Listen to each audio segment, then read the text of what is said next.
पता नहीं हम कब तक खुद को झूठी तसल्ली देते रहेंगे। हमने हमेशा कहा पाकिस्तान कमजोर है, गरीब है, नाकाम देश है, लेकिन आज सच्चाई ये है कि वही पाकिस्तान हमें हर मोर्चे पर चुनौती दे रहा है। हमने खुद को दुनिया का सबसे बड़ा लोकतंत्र कहा, लेकिन पाकिस्तान ने चुपचाप वो सब कर लिया जो हम सिर्फ ख्वाब में सोचते हैं। 5th जनरेशन वॉर हो, साइबर हमले हो, प्रॉक्सी वॉर हो या क्षेत्रीय कूटनीति, पाकिस्तान ने एक एक चाल ऐसे चली जैसे शतरंज का उस्ताद हो। आप खुद ही देख लीजिए, चीन जो पहले सिर्फ हमारा व्यापारिक प्रतिद्वंदी था, आज पाकिस्तान के साथ मिलकर हमें 3 तरफ से घेर चुका है। नेपाल, श्रीलंका, बांग्लादेश, जिन्हें हम अपना मानते थे, वो सब चुपचाप पाकिस्तान के साथ खड़े होते जा रहे हैं। और अफगानिस्तान जो कभी हमारा रणनीतिक साथी माना जाता था, आज वो भी इस्लामाबाद की तरफ देखता है।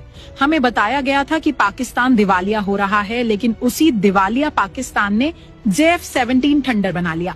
5th जनरेशन लड़ाकू विमान, आधुनिक मिसाइल सिस्टम्स, और हम तो अभी भी राफेल की किस्तें ही भर रहे हैं। उनकी सेना, कभी हम मजाक उड़ाते थे कि उनके पास पैसे नहीं हैं, लेकिन आज वही सेना आधुनिक युद्ध तकनीक की ट्रेनिंग ले रही है। हम अपने मीडिया पर चिल्लाते रहे, लेकिन सच्चाई ये है कि पाकिस्तान की खामोशी उसकी सबसे बड़ी ताकत बन चुकी है। और सबसे ज्यादा हैरानी की बात ये है कि वो अमेरिका जैसी महाशक्ति को भी अपने हिसाब से घुमा लेते हैं।